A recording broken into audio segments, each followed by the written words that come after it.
कर्मभिः संविदादिना अक्षयं परमात्मानं ज्ञानमूर्तिं नमामि तं। नमो हरिहन्ताणं नमो सिद्धाणं नमो वायुरीयाणं नमो वत्सायाणं नमो लोये सर्वसाम्। पंच परमेश्वरी भगवान की, परम पूज्य आचार्य भगवान भट्ट अकलंक स्वामी की, परम पूज्य आचार्य भगवान गुरुवर विशुद्ध सागर जी महाराज की, सनातन जैन धर्म की।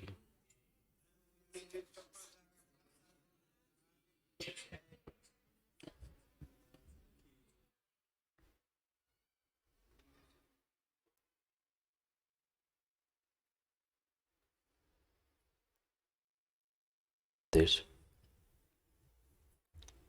वर्तमान स्वामी के शासन में हमसे विराजते और उनकी यह पावन पीयूष देशना हम सभी के लिए परम उपकारी।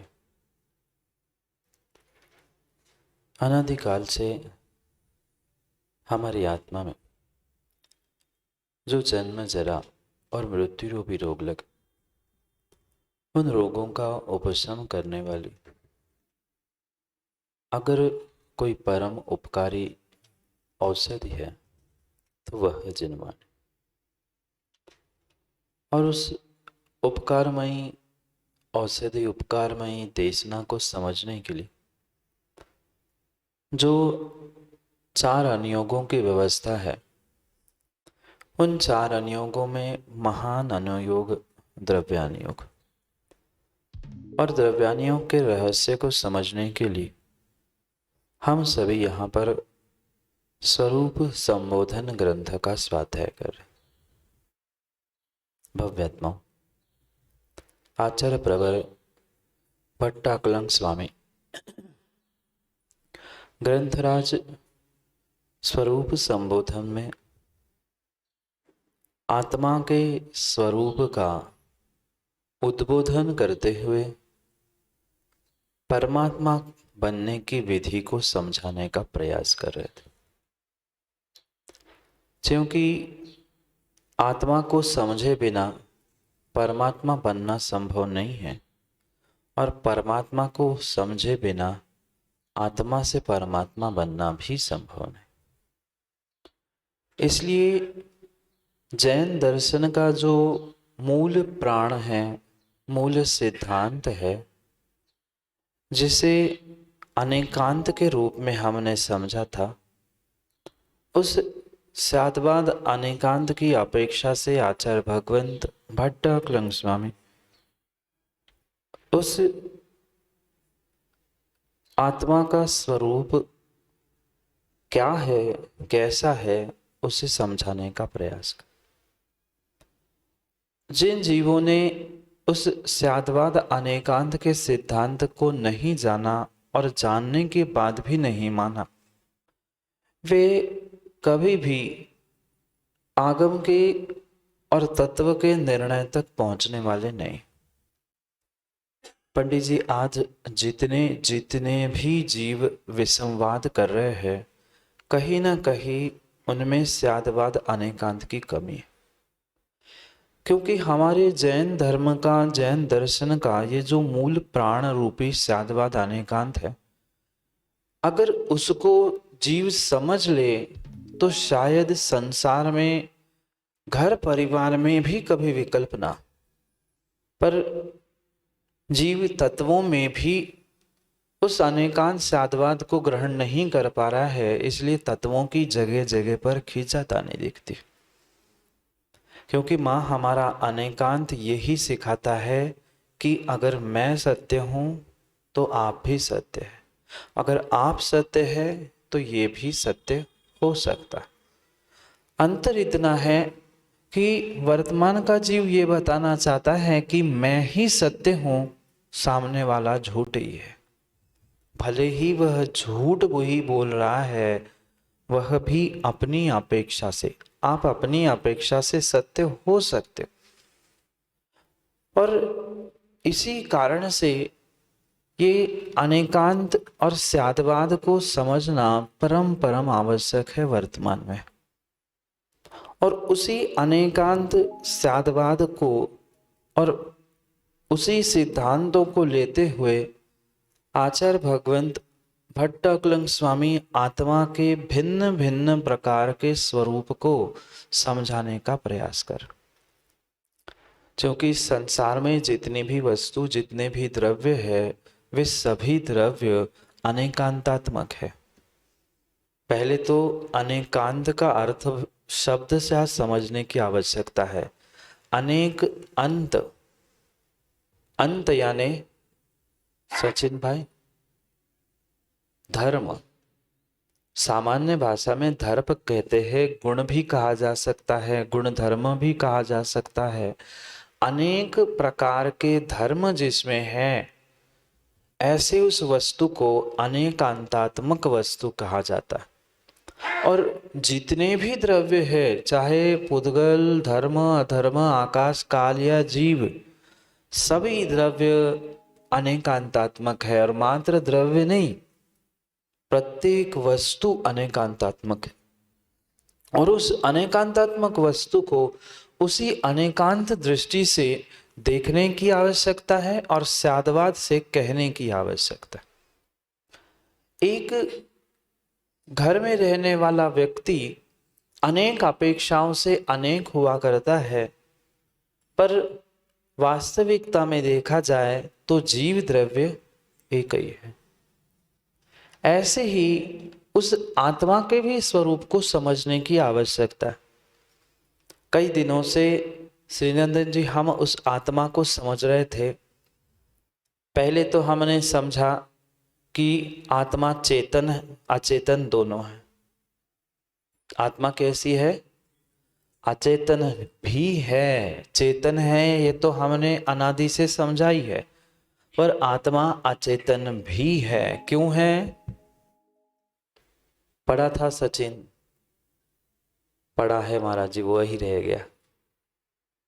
श्रीनंदन पंडित जी,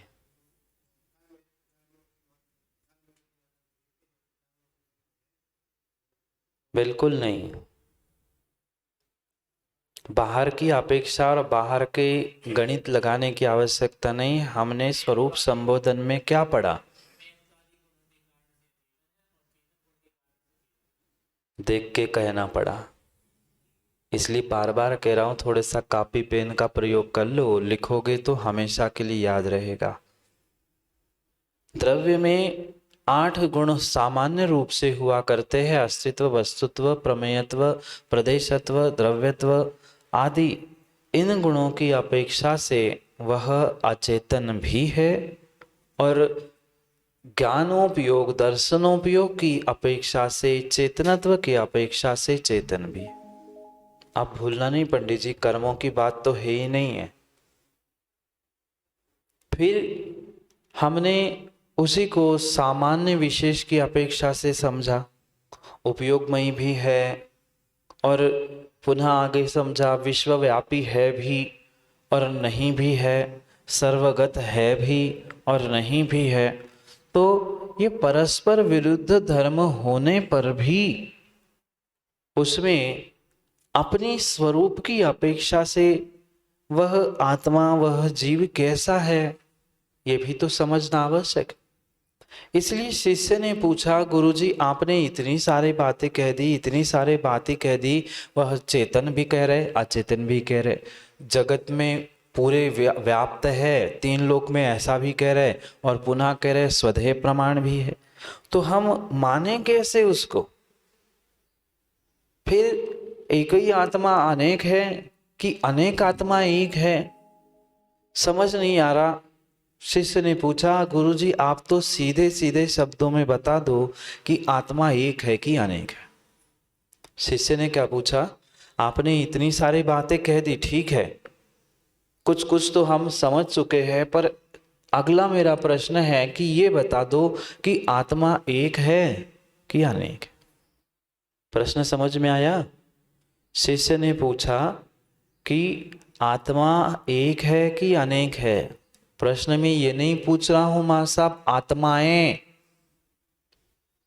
अंतर समझ में आया? आत्माएं नहीं पूछा, आत्मा चाहे मेरी अकेले की हो, इनकी हो, आपकी हो, किसी की भी हो, ये जो आत्मा या एक जीव द्रव्य की बात चल रही है, जिसका स्वरूप आप बता रहे हैं, वह आत्मा है कैसी? एक है क्या अनेक? ये रहस्य संसार में रहने वाला गृहस्थ भी जानता है। आप एक हो मां साहब की अनेक हो? कहां से एक हो?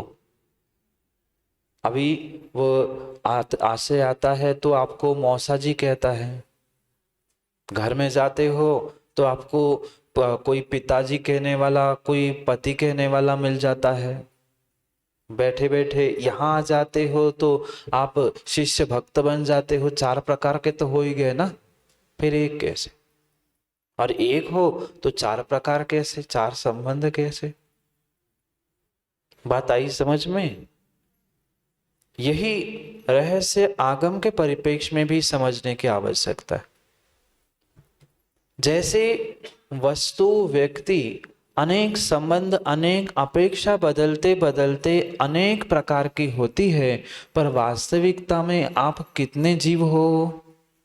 मौसा जी का जीव अलग है, माँ साहब का जीव अलग है, भक्त का जीव अलग है, बेटे का, भाई का, पिता का जीव अलग अलग है ना। ये सभी टुकड़े टुकड़े मिलकर जुड़ा है, एक हुआ नहीं। वे टुकड़े मिलकर जुड़ा है कि अखंड एक ही है? प्रश्न आया समझ में? मां आप क्या मात्र मां ही हो? बेटी, बहू आदि आदि कोई संबंध नहीं है? ये संबंध हो सकते हैं पर्याय की अपेक्षा से, पर द्रव्य की अपेक्षा से आप तो, बात आई समझ में?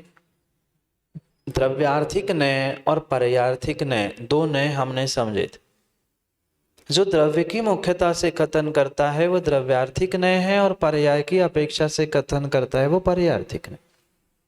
तो द्रव्यार्थिक नय यही कहेगा कि आप एक थे, एक हो और एक रहोगे, पर वही उसी क्षण पर्यार्थिक नय कहेगा कि आप एक नहीं हो। अगर आप एक ही हो जाओगे तो फिर उत्पाद व्यय द्रव्य किस में होगा? फिर आप उपयोगमयी की अपेक्षा से चेतन अचेतन कैसे अलग अलग कहे जाएंगे? तो जहां जहां पर्यार्थिक नय या पर्याय दृष्टि होगी, वही आप अनेक प्रकार के होंगे। बात आई समझ में? माँ रोटी बनाते आप लोग? नंदीश्वर की माता वो रोटी नहीं बनाते? बनाते? कच्ची की अच्छी? कच्ची? अच्छी रोटी बनाते हैं। तो माँ जो रोटी बनी थी वह गेहूं के आटे से बनी थी ना? तो गेहूं का आटा मात्र एक ही था क्या? एक ही प्रकार का था क्या?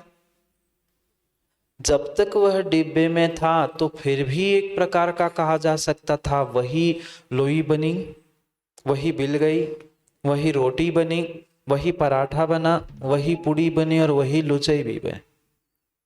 तो ये पर्यायों की अपेक्षा से वह भिन्न भिन्न है, पर गेहूं की अपेक्षा से, बात आई समझ में? रोटी नहीं, हमें आत्मा समझना है। ऐसे ही आत्मा द्रव्य की अपेक्षा से एक है, पर जब पर्यायों की अपेक्षाएं सामने आएगी, वही द्रव्य अनेक रूप होगा। श्रीनंदन पंडित जी, द्रव्य अनेक है कि पर्याय अनेक है? बहुत सोच समझकर बोलने की और समझने की आवश्यकता है। प्रश्न समझ में आया क्या? द्रव्य अनेक है कि द्रव्य की पर्याय अनेक है? नहीं आया प्रश्न? बोलो ना, उत्तर दो। नहीं, प्रश्न सीधा सा है सचिन। द्रव्य एक और पर्याय अनेक, ऐसा सचिन कह रहा है। अब प्राचार्य जी से हम पूछते हैं, नरेंद्र पंडित जी, द्रव्य एक है कि द्रव्य ही अनेक है? जीव इस बात को पचा नहीं पाता है कि द्रव्य अनेक है, आपकी आत्मा ही अनेक है। आप बोलो श्री नंदन पंडित जी, आपका जीव द्रव्य, आपकी आत्मा, मैं कह रहा हूं अनेक है। कहां से अनेक है? हैं? कहां है गुण? तो है तो एक साथ ना, है तो एक साथ ना, फिर सभी एक ही साथ है तो अनेक कैसे हो गए? पहले दिन, कुछ दिन पहले हमने समझा था वह चटनी, इमली की माँ खट मिट्टी, वो तो चटनी बच गई ना, वह कहाँ है इमली और कहाँ है गुड़?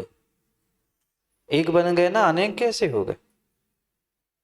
पर फिर भी मैं कह रहा हूं कि द्रव्य नहीं, वह प्रत्येक द्रव्य अनेक है, आपकी आत्मा भी अनेक है, पर्याय नहीं। सचिन, पर्याय अनेक नहीं है, पर्याय तो अनेक है, ये आपने समझाई है, पर द्रव्य अनेक है, क्योंकि द्रव्यार्थिक पर्यार्थिक नए पंडित जी भिन्न भिन्न स्थानों पे नहीं लगता। ये श्रीनंदन पंडित जी इसलिए तो कंफ्यूज है, वे द्रव्यार्थिक नए द्रव्य में लगाते हैं और पर्यार्थिक नए पर्याय में लगाते हैं। मास मंदिर में हमने ये समझने का प्रयास किया था, चाहे द्रव्यार्थिक नय हो चाहे पर्यार्थिक नय हो, एक समय पर एक ही वस्तु में लगेंगे। अगर चाहे द्रव्य में लगाओ सो द्रव्य में दोनों लगेंगे, और पर्याय में लगाओ सो दोनों पर्याय में लगेंगे। एक नय इधर और एक नय इधर, ऐसा कभी भी निर्णय नहीं होगा।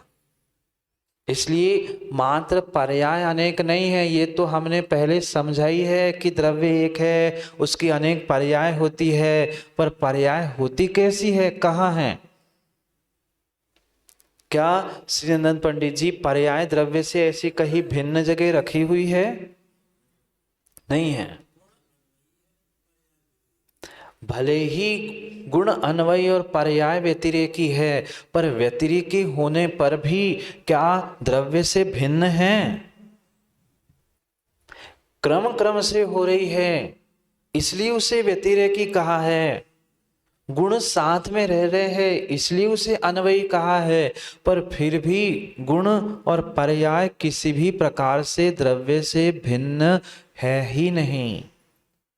है क्या मां? शक्कर से मिठास भिन्न है, अग्नि से उष्णता भिन्न है? नहीं है, ये तो गुण हो गया।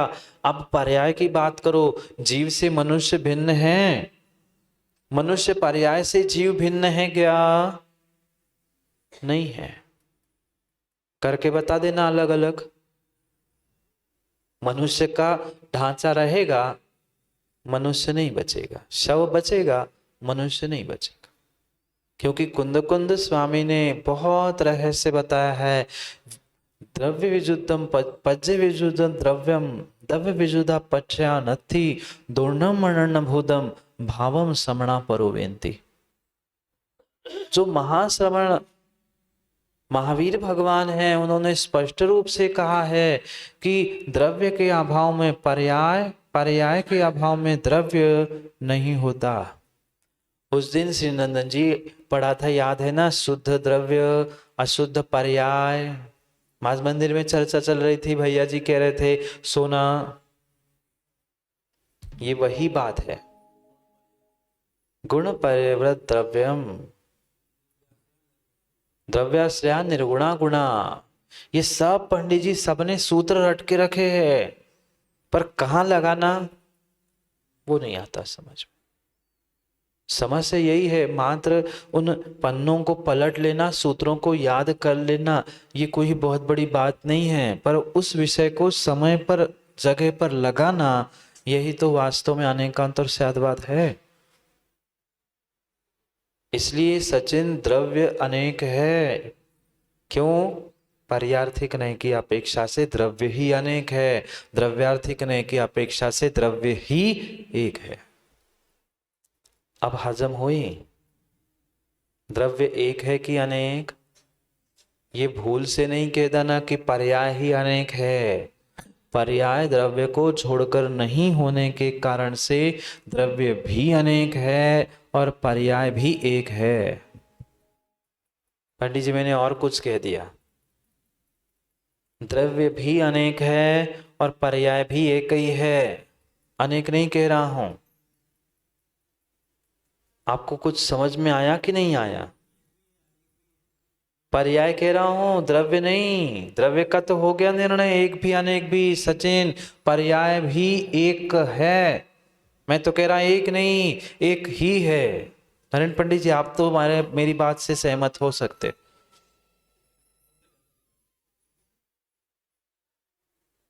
बात कुछ समझ में आई? नहीं आएगी। आप तो नरेंद्र जी मेरे बात से सहमत होंगे, पर्याय एक ही है। बिल्कुल है।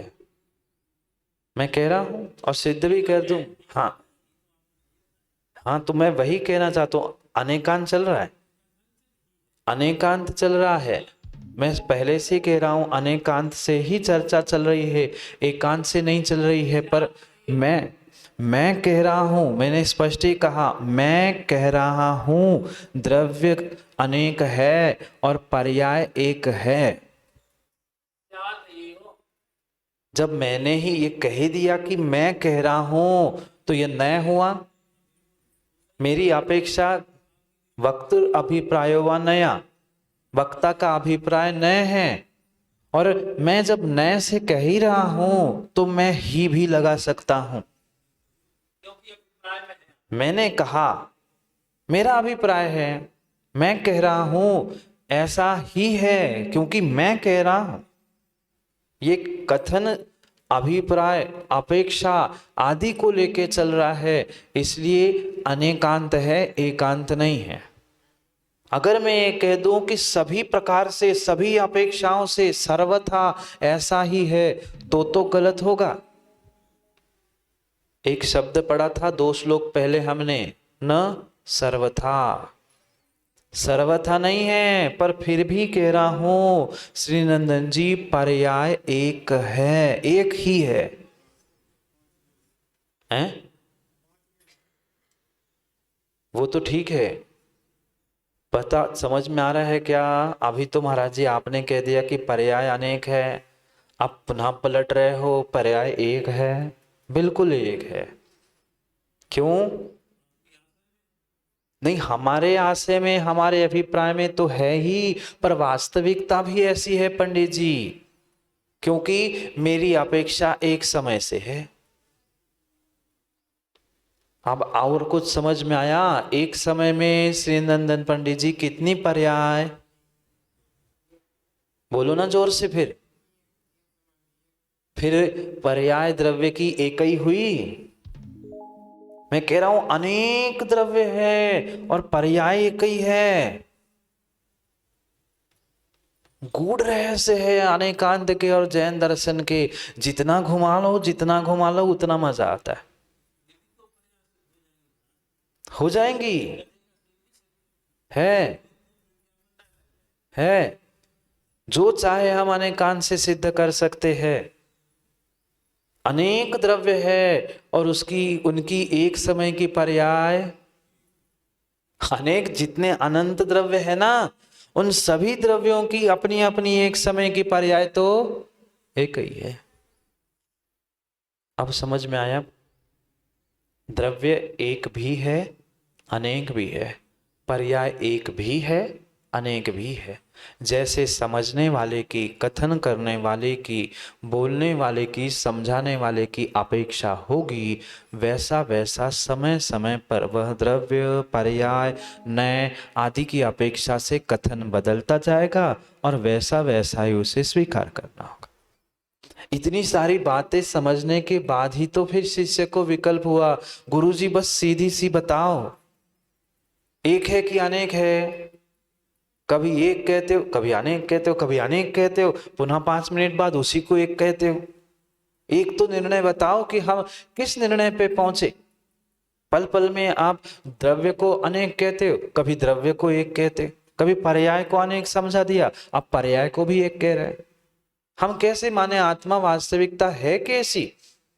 उसके लिए 6वें नंबर के श्लोक में आचार्य भट्टकलंग स्वामी समझाने का प्रयास कर रहे कि वास्तविकता में वह आत्मा है कैसी। एक एक पद पढ़ते हैं, फिर पूरा श्लोक आप लोग पढ़ लेना। जिनके पास ग्रंथ है वो सामने देख ले, और नहीं है वो सुनने का श्रद्धापूर्वक प्रयास करे। नाना ज्ञान स्वभावत्वा देखो नेकोऽपि नैव सह चेतनैकस्वभावत्वा देकानेकात्मनो भवे। पढ़ो एक साथ।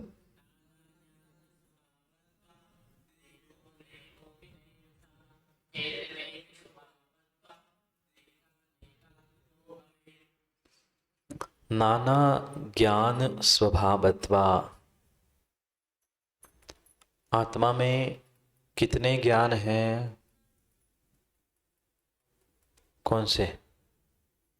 गुण तो समझ में आ गए कि अस्तित्व, वस्तुत्व आदि, पर यहाँ गुण मात्र नहीं कह रहे हैं, ज्ञान को ही कह रहे हैं कि आत्मा में मात्र एक ज्ञान नहीं है क्या? कौन से हैं बताओ? कौन से है बताओ?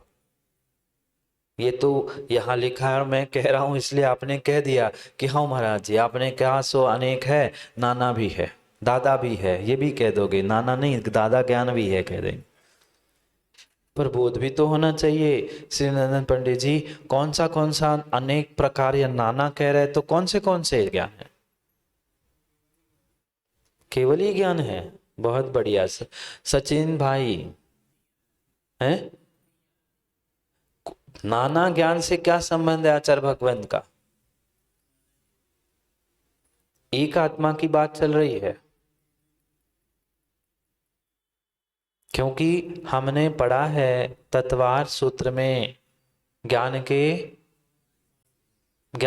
अभी तो कह रहे थे केवल ही ज्ञान है आत्मा में। मति श्रुतावधि मन पर ये केवलानी ज्ञानम। सूत्र तो ऐसे कंठस्थ है, क्या बताए, पर काम के एक नहीं। यहां वह मति श्रुत अवधि मनम पर्यय और केवल इन 5 भिन्न भिन्न ज्ञानों की अपेक्षा से वह नाना ज्ञान रूप है। आत्मा में भले ही 5 ज्ञान एक साथ नहीं है, पर 4 तो हो सकते। मैं तो 4 की किसने देखा किसी ने नहीं देखा भिन्न विषय, 2 तो है ही, मति और श्रुत। तो उन भिन्न भिन्न ज्ञान की अपेक्षा से, ज्ञान की भिन्न भिन्न पर्यायों की अपेक्षा से, साथ में मति ज्ञान श्रुत ज्ञान की अपेक्षा से ये संसारी जीव में तो नाना ज्ञान घटित हो गए। पर अब पुनः श्री नंदन पंडित जी, सिद्धों के पास भी नाना ज्ञान है। अब तो महाराज जी और ही कंफ्यूज हो गए। आज तक हमने यही पढ़ा था कि सिद्धों के पास, केवली के पास तो कितने ज्ञान होते हैं? कौन सा? केवल ज्ञान होता है, पर केवल ज्ञान भी नाना है। चाचा दादा नाना वो नाना नहीं, अनेक है। क्यों है? मैं कह रहा हूं इसलिए बिल्कुल विश्वास नहीं मानो। नरेंद्र पंडित जी, मैं जहां जहां जाता हूं उन सबसे यही कहने का प्रयास करता हूं, मैं कह रहा हूं इसलिए मत मानो। बहुत सारे होते बाबा वाक्य प्रमाणम कहने वाले, मैं कह रहा हूं ना मान लो, बिल्कुल नहीं। मेरे कहने से मत मानो, अपने बुद्धि को लगाओ, अपने तर्क, अपने अकल, अपने विवेक को लगाओ, तभी निर्णय करोगे तो हमेशा के लिए होगा, नहीं तो मैंने कहा हुआ आप भूल जाओगे। बात, प्रश्न समझ में आया क्या? संसारी जीविका तो समझ में आ गया, मति श्रुत, किसी का मति श्रुत अवधि, किसी का मति श्रुत अवधि मन पर, ये चार ज्ञान है सो नाना, यानी बहुत सारे ज्ञान हो गए। पर केवली भगवान की भी कह रहे हैं कि नाना ज्ञान स्वभावत्वात्, क्योंकि एक आत्मा की तो बात, संसारी अवस्था की तो बात नहीं है यहाँ पे। यहाँ जो भी बात है सर्व सामान्य आत्माओं को लेकर कही है। अंतर इतना है कि संसारियों की अपेक्षा भिन्न है और वह मुक्त जीवों की अपेक्षाएं भिन्न है। बोलो श्रीनंदन पंडित जी, सिद्धों की या केवली भगवान के उस केवल ज्ञान को भी नाना प्रकार क्यों कहा है? नहीं तो अनंत ज्ञान होने से क्या होता है? अनंत ज्ञान अनंत दर्शन है, तो ये तो दो भिन्न विषय हो गए, ज्ञान अलग हो गया, दर्शन अलग हो गया। पर ज्ञान को ही कह रहे नाना प्रकार का है, क्यों?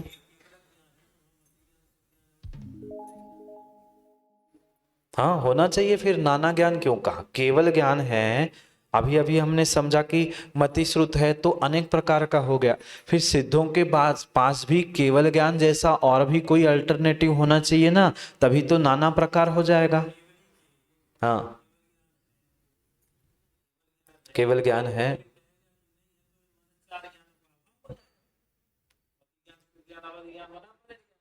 चारों ज्ञान का अभाव हुआ तभी तो केवल ज्ञान प्रकट हुआ। हाँ हाँ किसमें नहीं है, फिर भी केवल ज्ञान को नाना प्रकार कहा जा रहा है, क्यों? प्रश्न मेरा ये है। प्रश्न समझ में आया क्या? मति श्रुत आदि का तो लोप हो गया, वहां तो है नहीं है, इतना तो बोध सबको है। पर अब केवल ज्ञान को भी नाना प्रकार का कहा जा रहा है, तो ये नाना प्रकार का क्यों है? हैं? अनेक प्रकार के, नाना प्रकार के ज्ञेय यानी जानने योग्य विषय केवली भगवान के प्रति समय बदल रहे हैं। भूत भविष्य, पंडित जी ने हिंट कर दी थी, भूत भविष्य वर्तमान की अपेक्षा से सभी द्रव्यों की सभी गुण सभी पर्याय इनको युगपत वह केवली भगवान जानते हैं, इसलिए उनका एक ही केवल ज्ञान नाना प्रकार का है। बात समझ में आई क्या? केवली भगवान ब्रह्मांड के तीन लोक के कितने कितने वस्तुओं को जानते हैं, किसी को छोड़ते हैं क्या?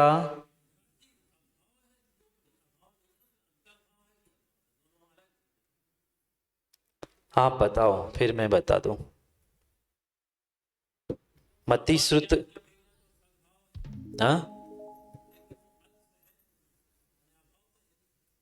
मति श्रुत अवधि मन पर्यय इन चार ज्ञानों का केवल ज्ञान में अभाव है कि अंश है?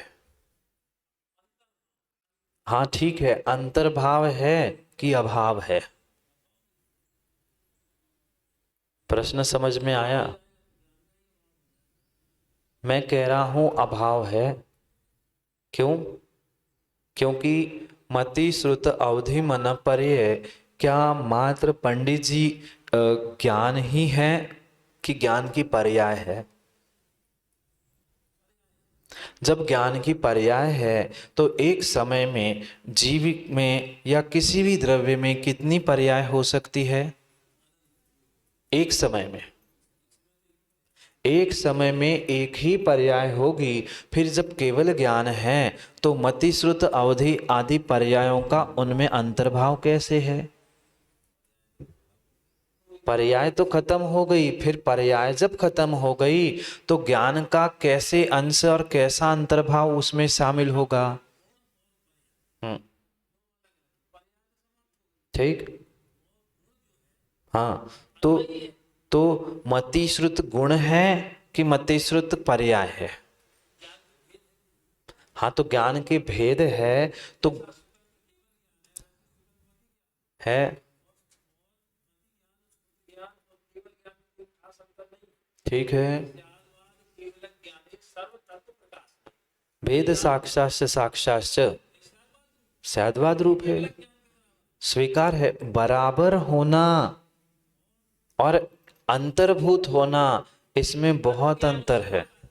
तत्वज्ञानम प्रमाणम ते युगपत सर्वभाषणम कर्मभावची अज्ञानम स्याद्वाद नए संस्कृतम। ये परम परम सत्य है। पर पंडित जी, आपके इस बात से मैं बिल्कुल सहमत नहीं हूं कि केवल ज्ञान में मति श्रुत ज्ञान का या किसी भी अन्य ज्ञान का अंतर्भाव नहीं है। हाँ, नष्ट नहीं, ये बात समझनी होगी। हमारे यहाँ जो आचार्य भगवंतों ने ये बहुत गहरा सिद्धांत दिया है पर्याय की निमित्त से, और इसी बात को ना समझने के कारण जो अन्य बौद्ध और सांख्य मतों ने अपने अपने मत प्रस्थापित किए हैं, यही उनके और हमारे पर्यायजन्य परिणमन में बहुत गहरा सिद्धांतिक मतभेद है, जिसे एक शब्द में अगर हम समझे तो आपको अपने प्रश्न का उत्तर भी समझ में आ जाएगा। वे ज्ञान गए कहाँ? हम प्रत्येक पर्याय का जो उत्पाद वे मानते हैं या द्रव्य का परिणमन मानते हैं, उसके लिए आचार्य भगवान ने एक छोटा सा शब्द दिया। पर्याय हम नाश होना रूप मानते हैं, द्रव्य भी नाश होता है मानते हैं, गुण भी नाश होता है मानते हैं, पर हम कभी भी निरन्वय विनाश नहीं मानते। निरन्वय विनाश नहीं है, विनाश तो है, मति श्रुत नष्ट तो हुए। अब आप मेरी बात से सहमत हो जाओगे। मति श्रुत दोनों ज्ञान, दोनों पर्याय नष्ट तो हुई, पर निरन्वय निरवयव नहीं हुई, वह सावयव हुई। ज्ञान ज्ञान ज्ञान ज्ञान ज्ञान, सामान्य ज्ञान की अपेक्षा से ज्ञान एक था, एक है, एक रहेगा। पर मति श्रुत अवधि मन पर्याय और केवल इनकी अपेक्षा से वह किसी किसी में नहीं। अब हो गया। सामान्य ज्ञान की अपेक्षा से, उपयोगो लक्षणम की अपेक्षा से ज्ञान वही था, वही है। अंतर इतना है, किसी ने लाल कवर लगा दिया लाइट पे, सिग्नल देखे होंगे ना, सिग्नल नहीं देखे, वो बहुत सारी लाइन लगी रहती मंदिरों में या घरों में, उसमें भी देखा होगा, किसी का लाल, किसी का हरा, किसी का कुछ, तो वो ऊपर की कांच है, प्रकाश तो एक ही है। बिल्कुल ऐसा ही ज्ञान, जीव का जो लक्षण है वो एक ही है, पर वही जब हम भिन्न भिन्न पर्याय, भिन्न भिन्न समय आदि की अपेक्षा से समझेंगे तो वह अनेक रूप है। वही विषय चल रहा है, नाना ज्ञान स्वभावत्वात्। नाना ज्ञान रूप है और सामान्य की अपेक्षा से एक ही ज्ञान है। शब्द मुख्य रूप से पंडित जी निरन्वय विनाश, निरवयव विनाश। मैं इन लोगों को इसलिए नहीं समझा रहा हूं क्योंकि वो समझोगे तो ये भूल जाओगे। इतना ही समझ लो कि एक पर्याय दूसरी पर्याय में नहीं रहती, पर उसका गुण, उसका द्रव्य वही है, अन्वयी है, इसलिए उसमें अखंडता तो है। पर फिर भी मनुष्य कभी देव में नहीं जाएगा, मनुष्यों के गुण देव में नहीं जाएंगे, पर फिर भी ज्ञान दर्शन तो वही रहेगा, जीव तो वही रहेगा। ऐसा ही यहां कह रहे हैं। ये बात समझ में आ गई क्या? संसारी अवस्था में मति श्रुत तो नाना प्रकार का हो गया, पर आगे भी उसे नाना प्रकार का कहा, क्योंकि केवली भगवान के नाना प्रकार के गेय है, नाना प्रकार के प्रमेय है, उनका प्रत्येक समय में भिन्न भिन्न परिणमन चल रहा है, इसलिए उसमें अंतर है नाना प्रकार। नाना ज्ञान स्वभावत्वात् देखो नेकोपि नैव सहा, न एव सहा, सर्वथा ऐसा नहीं है। वह आत्मा एक है और अनेक भी है। क्यों? नाना ज्ञान स्वभावत्वात्, नाना ज्ञानों की अपेक्षा से कैसा हुआ? अनेक हो गया। नाना ज्ञान है ना, भिन्न भिन्न ज्ञान है, सो भिन्न भिन्न ज्ञान, भिन्न भिन्न ज्ञान की पर्याय, उसकी अपेक्षा से अनेक भी हुआ, पर न एव सा, ऐसा ही नहीं है। पर कैसा है? चेतनिक स्वभावत्वात्, चेतन स्वभाव की अपेक्षा से, ज्ञान दर्शन स्वभाव की अपेक्षा से, उपयोगो लक्षणम की अपेक्षा से वही कैसा है, देकानेकात्मको भवेत।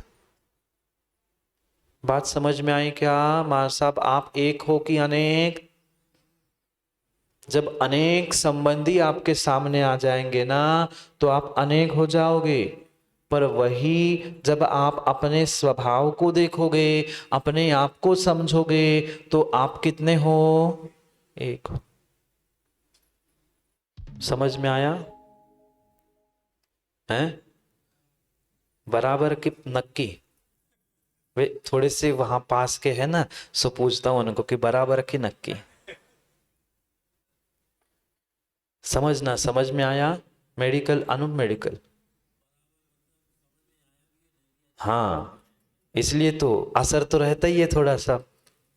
बराबर नहीं, नक्की भी नहीं। नक्की करोगे बराबर रखोगे, बात तो एक ही हो जाएगी। बरोबर, सही है। क्योंकि भले ही उन्होंने शब्दों को पकड़ के रखा है, बांध के रखा है, पर ये निर्णय करना कि वही ज्ञान नाना प्रकार का होने की अपेक्षा से, उन ज्ञान की पर्याय की अपेक्षा से उसे भिन्न प्रकार का कहा है, अनेक प्रकार का कहा है, पर वही द्रव्य की अपेक्षा से, उसके चेतनत्व गुण की अपेक्षा से वह कैसा है? एक है। बात आई समझ में? भूल तो नहीं जाएंगे पंडित जी? पता नहीं, अब 2 4 6 दिन और अपन पढ़ेंगे, फिर तब पता नहीं चला मैं अगली बार आऊं तब तक कहीं का कहीं भूल जाए। इसलिए ये बहुत बहुत ऐसा अद्भुत ग्रंथ है कि एक श्लोक पे 2 2 4 4 8 8 दिन चर्चाएं हो सकती। पर उतना गहरा समझाने लग जाऊंगा और समझने लग जाएंगे तो कुछ भी समझ में नहीं आए। इसलिए सामान्य रूप से भले ही सही, पर हमारी आत्मा मां एक है कि अनेक? एक भी है और अनेक भी है। कभी भी ऐसा नहीं कहना कि एक है कि अनेक है। एकानेकात्मको भवे, एक एको नेकोपि नहीं वसा। एक भी, अनेक भी, अनेक भी, एक भी। जिस समय पर एक है उसी समय अनेक है, और जिस समय पर अनेक है उसी समय पर एक है। यही अनेकांत और यही स्याद्वाद है। जैसे ही अपेक्षा, पर्याय, नय आदि आदि को देखेंगे तो वही भिन्न भिन्न प्रकार की, अनेक प्रकार की आत्मा होगी। और वही अगर हम उसको स्वरूप, द्रव्य आदि की अपेक्षा से समझेंगे तो वह एक है। सिद्धानंद पंडित जी, आया समझ में? अब पूछता हूं, इतना प्रश्न का छोटा सा उत्तर दे दो, समय हो गया है बंद करने का। कि पर्याय एक है कि अनेक? नहीं, अभी तो बात आत्मा और द्रव्य की हुई थी, पर्याय की बात तो हुई नहीं थी।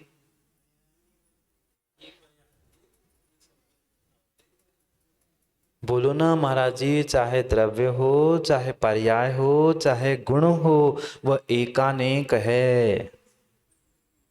एकानेक है, एकानेक संधि है, एक भी और अनेक भी। चाहे द्रव्य हो चाहे पर्याय हो। आप कंफ्यूज क्यों हो जाते? क्योंकि द्रव्य जैसा होगा वैसी तो पर्याय होगी ना। पर्याय जैसी होगी वैसा ही तात्कालिक द्रव्य भी होगा। अगर नहीं मानते हो तो फिर बराबर और नक्की है। इसलिए ये भी मानना होगा। सही है ना पंडित जी? वे नहीं मानते, शुद्ध द्रव्य मानते हैं, अशुद्ध पर्याय मानते हैं, सो बेचारे नक्की भी नहीं कर पा रहे और बराबर भी नहीं हो पा रहे। इसलिए जैसा द्रव्य वैसी पर्याय, जैसी पर्याय वैसा द्रव्य, जैसा जैसा है वैसा वैसा ही हो।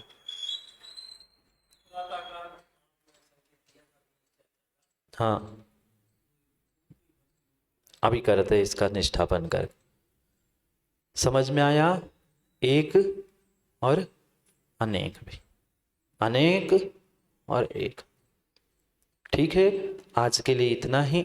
कल पुनः आगे के विषय को हम समझने का प्रयास करेंगे। इसलिए नाना ज्ञानों की अपेक्षा से आत्मा अनेक है, और ज्ञायक स्वभाव चेतन स्वभाव की अपेक्षा से वह अनेक भी है। इसलिए आज को 6वें श्लोक को पूर्ण करते हुए यही विराम लेंगे। 7वें श्लोक को कल वहीं पर मां मंदिर में समझने का पुनः प्रयास करेंगे। आज का समय पूर्ण हुआ। कल पुनः समय पर समय की बात के लिए समय पे मिलते हैं, क्योंकि समय पे किया गया काम समय को दिलाता है। बोली भगवान महावीर स्वामी की